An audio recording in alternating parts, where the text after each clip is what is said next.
नमस्कार प्यारे बच्चों, आपका इस YouTube चैनल पर हार्दिक स्वागत है, अभिनंदन है। आज क्लास 10 के लिए आपका जो चौथा चैप्टर है द्विघात समीकरण, उसमें अभी तक अपने प्रश्नावली 4.1 को अपन ने सॉल्व कर ली है।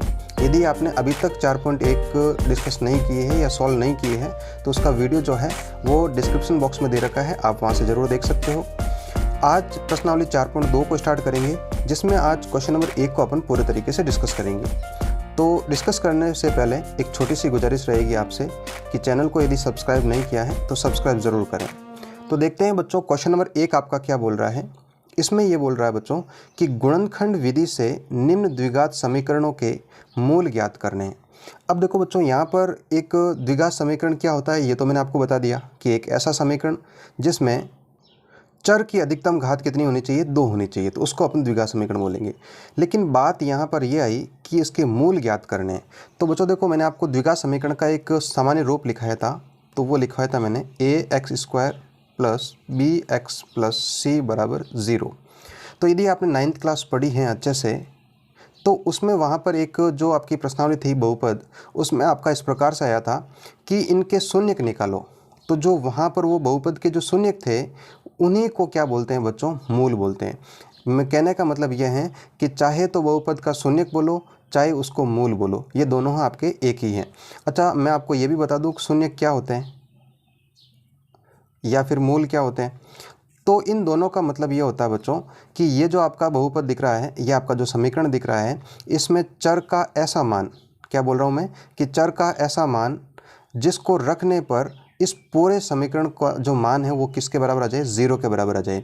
या फिर मैं आपको ऐसा बोल दूं कि चर का वह मान जिससे पूरे समीकरण जो है वो संतुष्ट हो जाए, उसको अपन क्या बोलेंगे, शून्यक बोलेंगे या मूल बोलेंगे। तो यहाँ पर अपन को देखो, वो आपका जो 9th का मेथड था वो अलग मेथड था, जिसमें आपके जो बहुपद थे उसमें अपन ने जो अचर पद था उसके गुणनखंड करके उसको जो है ना हीट एंड ट्रायल विधि बोलते हैं, उसके हिसाब से अपन उसको रख के चेक कर लेते थे।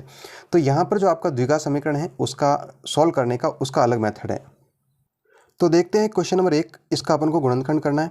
तो बच्चों सबसे पहले क्वेश्चन दिया है इन्होंने x² - 3x - 10, इसका अपन को गुणनखंड करना है।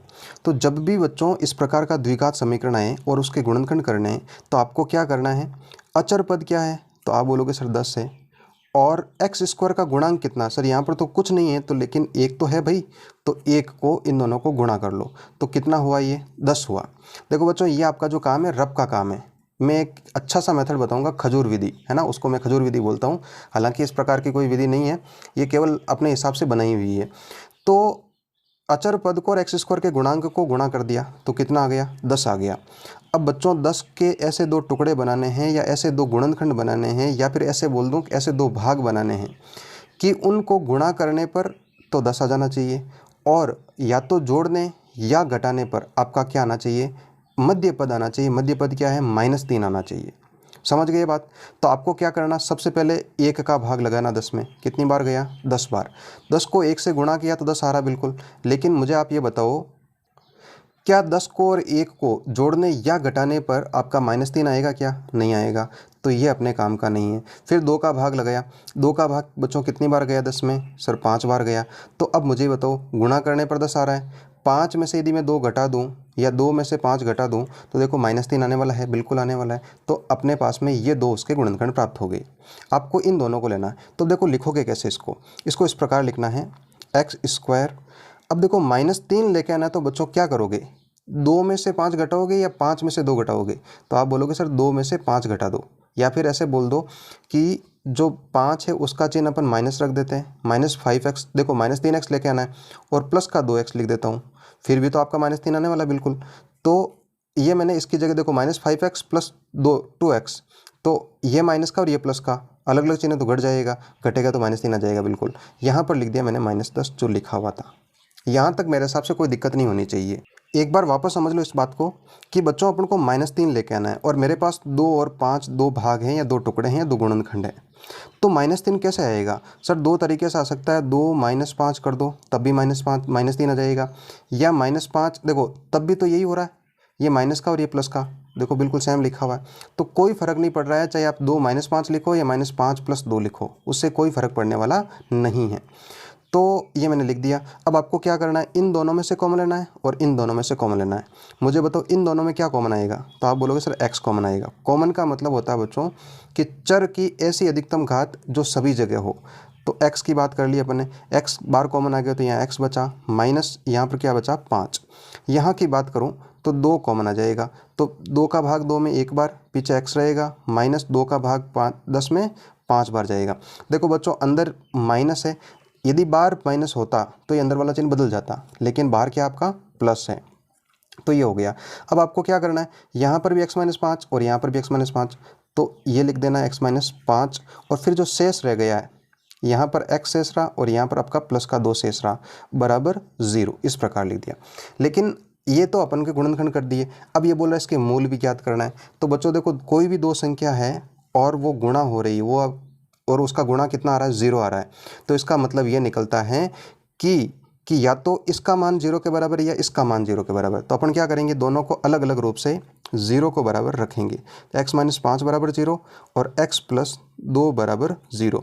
तो x की वैल्यू कितनी हो जाएगी बच्चों, माइनस का 5 उधर गया तो प्लस का हो गया, और x की वैल्यू 2 उधर गया तो कितना हो गया, -2। तो इस समीकरण के अपने पास में जो मूल है x बराबर 5 और -2 प्राप्त हुए। तो मैं ऐसे लिख दूंगा कि मूल जो है 5 और -2 प्राप्त हुए। तो बच्चों इस तरह से आपके बाकी के क्वेश्चन करने हैं। देखते हैं अपन अगला क्वेश्चन। अगला क्वेश्चन है बच्चों 2x² प्लस x माइनस 6।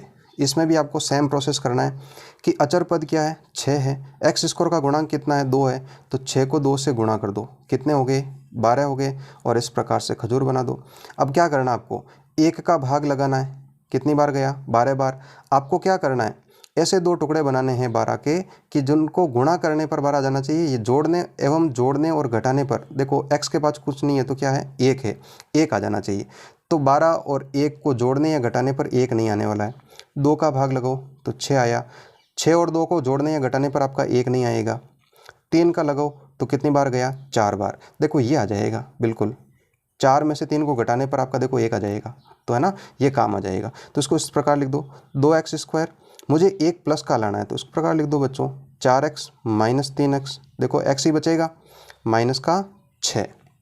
अब इन दोनों को ले लेते हैं और इन दोनों को ले लेते हैं। यहाँ से क्या कॉमन आने वाला है, 2x कॉमन आने वाला है, तो पीछे शेष क्या रहेगा, 2 कॉमन आ गया, x² में से x पीछे रहा, और 2 का भाग 4 में 2 बार x कॉमन आ गया।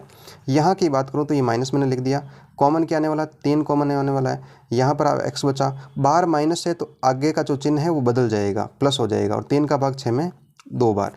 देखो ये आपके जो है ना समान होने चाहिए। तो x प्लस 2 और x प्लस 2, एक x प्लस 2 लिख दिया आपने, है ना। अच्छा ये भी क्यों लिखते हैं, इसलिए लिखते हैं बच्चों कि इस पद में और इस पद में कॉमन क्या आ रहा है, x माइनस 2 कॉमन आ रहा है। पीछे आपका क्या रहेगा, 2x और माइनस का 3, और बराबर में 0 लगा देता हूँ सभी के, इसके बराबर भी 0 आ गया। अब आपको क्या करना है, इनको अलग अलग रूप से 0 के बराबर लिखने हैं। तो ये लिख दिया मैंने, 2x माइनस 3 बराबर 0। तो x का मान -2 हो गया बच्चों, यहाँ पर हो जाएगा 2x बराबर 3 और x बराबर हो गया बच्चों 3/2। तो अपने पास में जो मूल है वो क्या क्या आ गए, एक तो -2 आ गया और एक 3/2 आ गया। इस प्रकार से इस क्वेश्चन के मूल निकालने। नेक्स्ट क्वेश्चन देखते हैं बच्चों, थोड़ा सा अच्छा क्वेश्चन है क्योंकि अंडरूट आ गया, और अंडरूट आते ही बच्चों की जो है बत्ती गुल हो जाती है, सर हमें तो समझ में नहीं आ रहा है, लेकिन देखो समझ में आ जाएगा, कोई दिक्कत नहीं। यहाँ पर देखो अचर पद कितना है, 5√2 है, और x² का गुणांक कितना है, √2 है। चलो इनको गुणा करो, सर गुणा करना आता नहीं, इसका मतलब 9th क्लास पढ़ी नहीं आपने अच्छे से। बता देता हूँ मैं आपको, देखो 5 तो आपका है ही है, √2 को √2 से गुणा करेंगे बच्चों तो होगा आपका √4 होगा, और 4 का वर्गमूल कितना होता है, 2 होता है, तो इसको 2 से गुणा कर दिया तो कितना आ गया, 10 आ गया।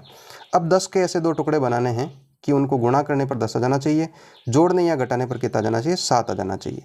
बात करूं 1 का भाग लगाया 10 में 10 बार गया, इससे नहीं होने वाला है। 2 का भाग लगाया 10 में 5 बार गया, तो देखो 5 + 2 7 हो रहा ना, अपने काम आ जाएगा। तो इसको इस प्रकार लिख दें, √2x² प्लस, यहाँ पर लिख देता हूँ बच्चों आपका 5x प्लस 2x, 5x और 2x 7x हो गए, 5 और 2 ही अपने यहाँ से ले लिए। अच्छा आप 2x प्लस 5x लिखोगे तो भी कोई दिक्कत नहीं है। 5√2 बराबर 0। यहाँ तक आपको कोई समस्या नहीं होनी चाहिए। अब थोड़ा सा इसमें कॉमन लेने का आपको थोड़ा सा आइडिया होना चाहिए, कैसे देखो बताता हूँ आपको। √2x² प्लस 5x लिख दिया।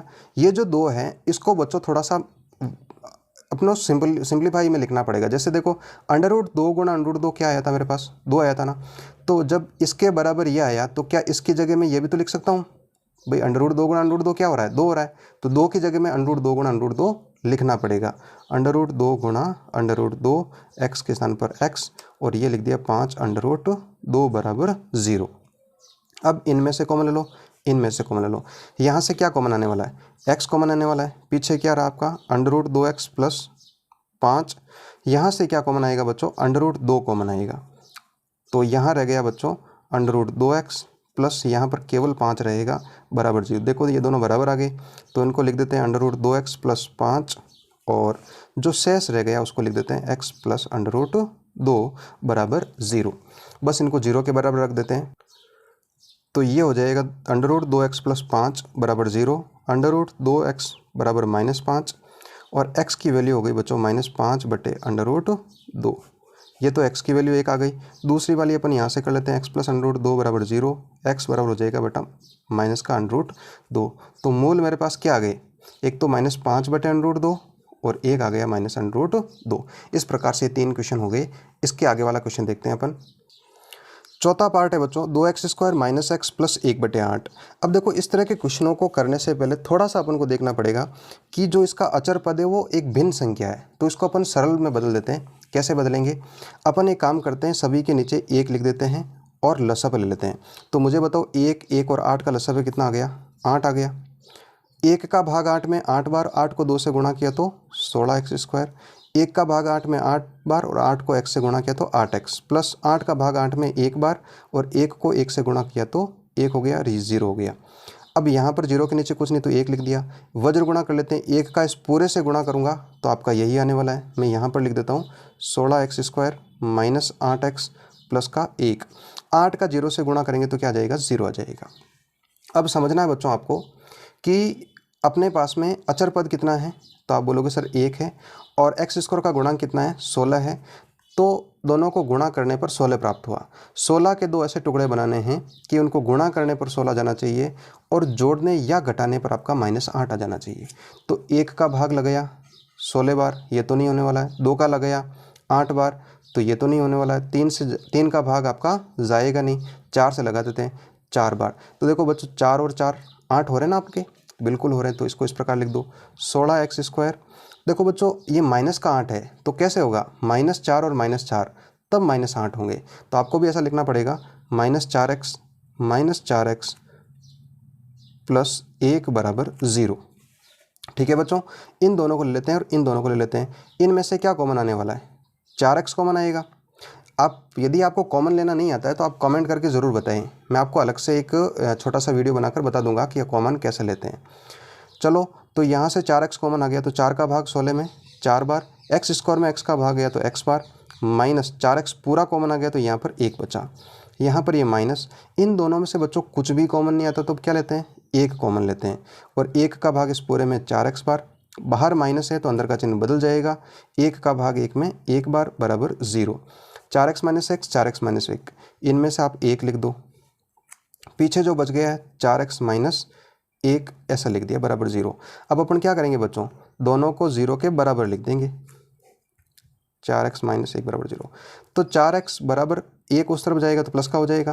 तो x की वैल्यू कितनी हो गई यहाँ पर, 1/4। 4x बराबर 1 हो जाएगा और x की वैल्यू यहाँ पर भी कितनी हो जाएगी, 1/4। तो बात करें मूल की, तो मूल अपने पास में क्या आ गए, 1/4 और 1/4। इस प्रकार से आपको निकालना है। पांचवा पार्ट देखते हैं बच्चों। ये लिखा हुआ 100x² माइनस का 20x प्लस 1। यहाँ पर बात वही है, अचर पद आपका 1 है और x² का गुणांक 100 है, तो ये आ गया मेरे पास 100। 100 के ऐसे 2 टुकड़े बनाओ कि उनको गुणा करने पर 100 जाना चाहिए और जोड़ने या घटाने पर आपका -20 आना चाहिए, 20 आना चाहिए। तो ऐसे भाग लगाओ भाई, ऐसे हो जाएगा। तो 2 से 50 हो जाएगा, इससे होने वाला नहीं। 3 का भाग जाता नहीं है, 4 का 25 हो जाएगा। 5 का भाग लगाऊं तो 20 हो जाएगा, तो होने वाला नहीं है। 6 का जाएगा नहीं, 7 का जाएगा नहीं, 8 का जाएगा नहीं, 9 का जाएगा नहीं, और 10 का भाग जाएगा तो 10 बार जाएगा। ये अपने पास में आ गया भाई। इस प्रकार करना है, 10 का भाग 100 में लगाना है तो 10 बार जाएगा। 10 और 10 अपने पास में आ गए। ये आपका रफ कार्य है, फिर से बोल दे रहा हूँ, ये आपका रफ कार्य है, आपको कॉपी के पीछे करना है जहाँ पर भी, है ना। तो ये हो गया 100x²। अब -20x करना तो क्या लिखोगे, -10x और माइनस का 10x प्लस 1 बराबर 0। इन दोनों में से कॉमन ले लेते हैं, इन दोनों में से कॉमन ले लेते हैं। बच्चों बताओ इन दोनों में से क्या कॉमन आने वाला है, 10x कॉमन आएगा। 10 का भाग 100 में 10 बार, x² में x का भाग x बार। कैसे देते हैं, x² ऊपर लिखा और x का भाग दिया तो x की घात 1 बचा, मैंने यहाँ लिख दिया। -10x का भाग 10x में आपका 1 बार। यहाँ पर इन दोनों में कुछ भी कॉमन नहीं आ रहा तो 1 कॉमन आएगा, बाहर माइनस है तो अंदर का जो चिन्ह है वो बदल जाएगा। 1 का भाग 10x में 10x माइनस 1 का भाग 1 में, इस प्रकार बराबर 0 हो गया। इन दोनों में से आप 1 लिखना है, 10x माइनस 1 और पीछे बच गया आपका 10x माइनस का 1 बराबर 0। अब आपको क्या करना है, दोनों को अलग अलग 0 के बराबर रखने, 10x माइनस 1 बराबर 0 और 10x माइनस 1 बराबर 0। यहाँ से x की वैल्यू फाइंड आउट करनी है आपको। तो 10x बराबर हो गया बच्चों 1, x की वैल्यू हो गई 1/10। यहाँ की बात करूँ 10x बराबर 1 और x की वैल्यू हो गई बच्चों 1/10। तो अब मुझे ये बताओ कि जो इसके मूल हैं वो क्या हो जाएंगे आपके, 1/10 और 1/10। इस प्रकार से बच्चों ये क्वेश्चन आपका पूरा होता है। तो आशा करता हूँ कि ये जो क्वेश्चन मैंने करवाया है आपको बहुत अच्छे से समझ में आया होगा। तो वीडियो को लाइक करें, शेयर करें और चैनल को सपोर्ट ज़रूर करें, सब्सक्राइब करें। Thank you very much.